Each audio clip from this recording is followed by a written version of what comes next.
లక్కెడిపల్లి police station పరిధిలో మన లక్కెడిపల్లి CI గారికి, కృష్ణరాజు నాయక్ గారికి మరియు లక్కెడిపల్లి శోభ గారికి రావడం సమాచారం మేరకు లక్కెడిపల్లి మండలము బియ్యరగుడి గ్రామం దగ్గర చెంచర్లపల్లి ట్రై జంక్షన్ దగ్గర వాళ్ళు ఈ ఎర్రచందనం స్మగ్లింగ్కి పాల్పడుతున్నారు. 5 మంది కుట్రాలను మరియు ఒక మారుతి స్విఫ్ట్ కార్ని సీజ్ చేయడం జరిగింది. దాంట్లో భాగంగా వాళ్ళని విచారణ చేస్తే వీళ్ళు 5 మంది కూడా ఒకతను చిత్తూరు జిల్లాకు చెందిన వ్యక్తి, ఇతని మీద ఇంతకుముందు ఎర్రచందనం కేసు ఉండింది. తర్వాత రిమైనింగ్ 4 కూడా లక్రెడ్డిపల్లి మండలానికి సంబంధించిన వాళ్ళు.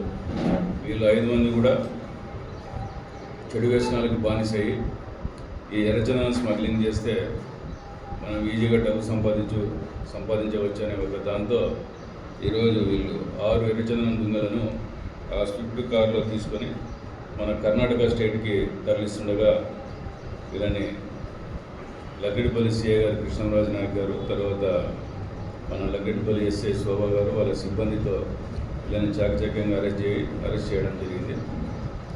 ఈరోజు వీళ్ళని తరోగా ఇంటరాగేట్ చేసి వాళ్ళని మనము ఎర్రచందనం కోర్టులో హాజరుపరుస్తాం. ఈరోజు ఈ విషయంగా మా యొక్క అన్నమయ్య జిల్లా ఎస్పీ గారు శ్రీ ధీరజ్ పునుగుల్లి ఐపీఎస్ గారు కూడా ఎల్లార్పల్లి సిఐ గారిని, ఎస్ఐ గారిని అభినందించడం జరిగింది. దీంట్లో ఈ అరెస్ట్ అయిన వాళ్ళు దేవర్ల దయా అనే ఇతను పెనుమూరు గ్రామానికి చెందిన వ్యక్తి, చిత్తూరు జిల్లా. ఇతని మీద ఆల్రెడీ ప్రీవియస్గా ఎర్రచందనం కేసులు ఉన్నాయి. తర్వాత మన లక్కెడిపల్లికి చెందిన వాళ్ళు డేరంగుల రామాంజనేయులు, తర్వాత రాజశేఖర్, లోకేశ్వర, నాగార్జున అని చెప్పి ఈ 4 కూడా ఎల్లార్పల్లికి చెందిన వాళ్ళు.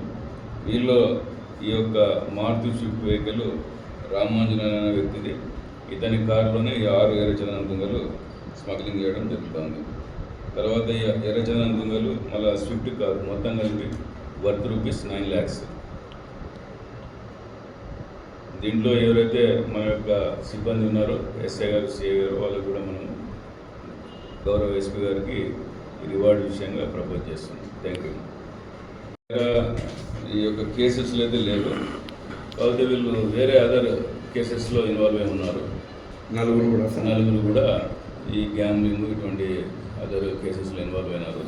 చెడు వ్యసనాలకు అలవాటు పడేసి వాళ్ళు ఇప్పుడు ఈ యొక్క పెనుమూరుకి చెందిన ఎవరైతే ఎర్రచందనము స్మగ్లర్ ఉన్నాడో, ప్రీవియస్ కేసెస్ ఉన్నాయో, అతనితో కుమ్మక్కేసి వాళ్ళు ఒక గ్యాంగ్గా ఫామ్ చేసి ఈ యొక్క 6 ఎర్రచందనం దుంగల్ని కర్ణాటక స్టేట్కి తరలించాలనే ఒక ప్లాన్లో భాగంగా తీసుకుపోతూ ఉంటే మన ఆఫీసర్స్ అరెస్ట్ చేయడం జరిగింది.